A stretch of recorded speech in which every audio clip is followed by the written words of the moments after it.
Welcome back. Residents in Tonga began to pick up the pieces after a massive undersea volcanic eruption rocked the archipelago and triggered tsunami threats across the Pacific. A Tongan diplomat to Australia said although damage has so far been minimal, there's something his people urgently need. We know for sure that there'll be a need for clean water because of the ash eruptions and which really damage and causing lots of troubles to the water supplies in Tonga, as most of the people collect water through rain, and this is something very dangerous for them to consume. So water, mask would be something, but suppose we will receive all the priorities from Tonga soon. Australia and New Zealand have sent surveillance flights to assess the extent of the damage following the monster eruption. Wellington is planning to drop essential supplies, including drinking water, onto Tonga with a military transport plane. But the operation was complicated by a towering ash cloud cloaking the tiny island and severed communications. China's Red Cross Society has pledged to send emergency aid to help Tonga rebuild. But Tonga feared the foreign aid may introduce the virus into the nation, which has so far remained COVID-free. China has called for calm after its ally North Korea conducted a fourth missile test in 2 weeks. The South Korean military said 2 suspected ballistic missiles were launched from an airport in capital Pyongyang this morning.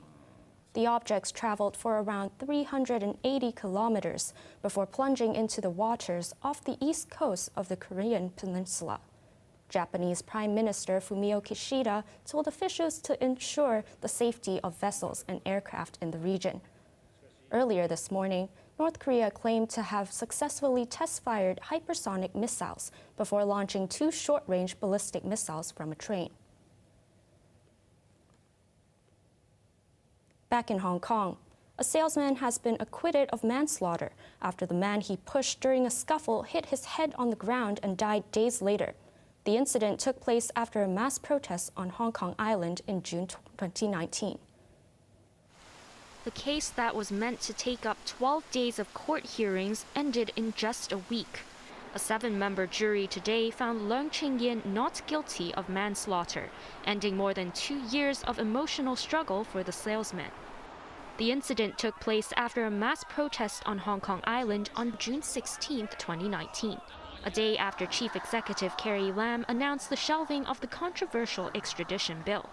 Witnesses said Leung was trying to board a ferry from Central to Tsim Sha Tsui when 63-year-old Chow Chun-wo allegedly cut the queue behind him while holding a can of beer. Some became upset, and Leung joined the argument. A fight between the pair ensued, and it ended when Leung pushed Chow to the ground. Chow lost consciousness after he fell backwards and hit the back of his head. He was brought to Queen Mary Hospital and died 2 days later with skull fracture and brain injuries. Leung was since arrested and remanded in custody for over 7 months, until he was granted bail in February the following year. After 5 hours of deliberation, the jury acquitted the 28-year-old by a majority ruling of 6-1.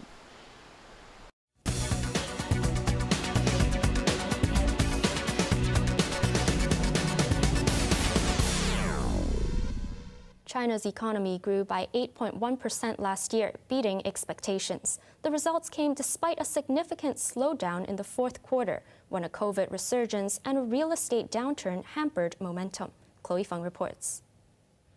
In a press conference this morning, the National Bureau of Statistics announced that China's economy grew by 8.1% last year, smashing the official target of 6%. National gross domestic product stood at 114 trillion yuan, up from 101 trillion yuan in 2020.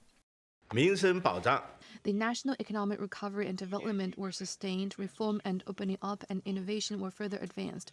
People's livelihood was strongly safeguarded and new achievements were secured in high-quality development, making a good start for the 14th five-year plan. But there are signs the economy is losing steam, as fourth quarter growth slowed to just 4%, down from 4.9% in the previous 3 months. Sporadic COVID outbreaks hobbled the recovery growth in the second half of last year, while high-profile credit defaults by property developers also undermined investor confidence. Retail sales, a key benchmark of consumer sentiment, edged up by 1.7% last month compared with a year ago. Industrial output fared better, with a 9.6% increase year-on-year. Factories operated at 78% capacity, up 3 percentage points from 2020. Last year, there was a shortage of chips, so China's self-manufactured integrated circuits increased by over 30% to meet the demand. And also there was a lack of containers. So as a result, the manufacturing of containers more than doubled. China can also take some solace from its trade surplus, which hit a record $676 billion. Officials expect the world's second-largest economy to grow steadily this year and soon return to pre-COVID levels of output. Chloe Feng, HKIBC. HSBC believes China's economic growth will speed up again next year, as authorities are expected to do more policy easing. That's especially in credit, infrastructure, property, and technology. Last year was a year of the policy tightening. Partly as a result of that, we see the economy has been slowed pretty fast in the later last year. This number suggests the economy, GDP was slow to only 4%. But into 2022, we are going to see a pretty significant change in the direction of policy. This year is going to be a year of policy easing.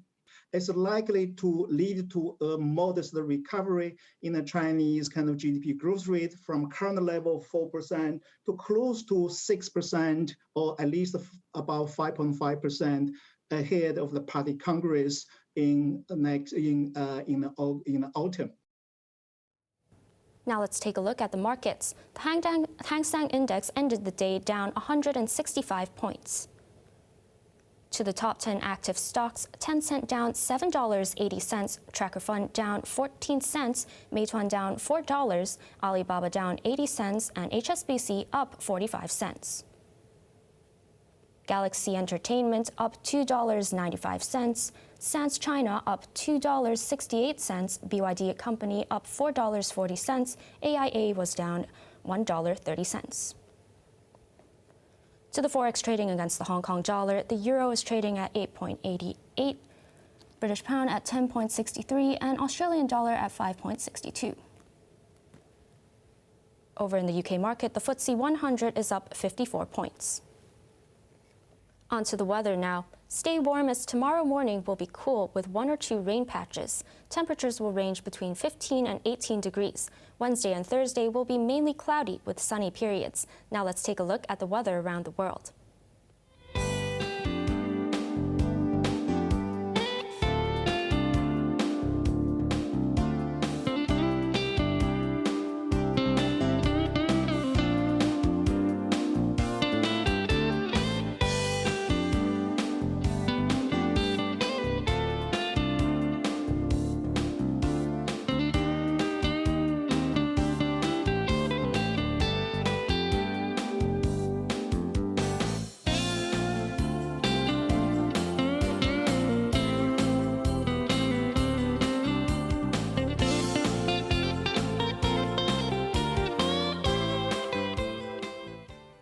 That's our main news for Monday night. Join us for more news at 11. I'm Johanna Chan. Thanks for watching. Good night.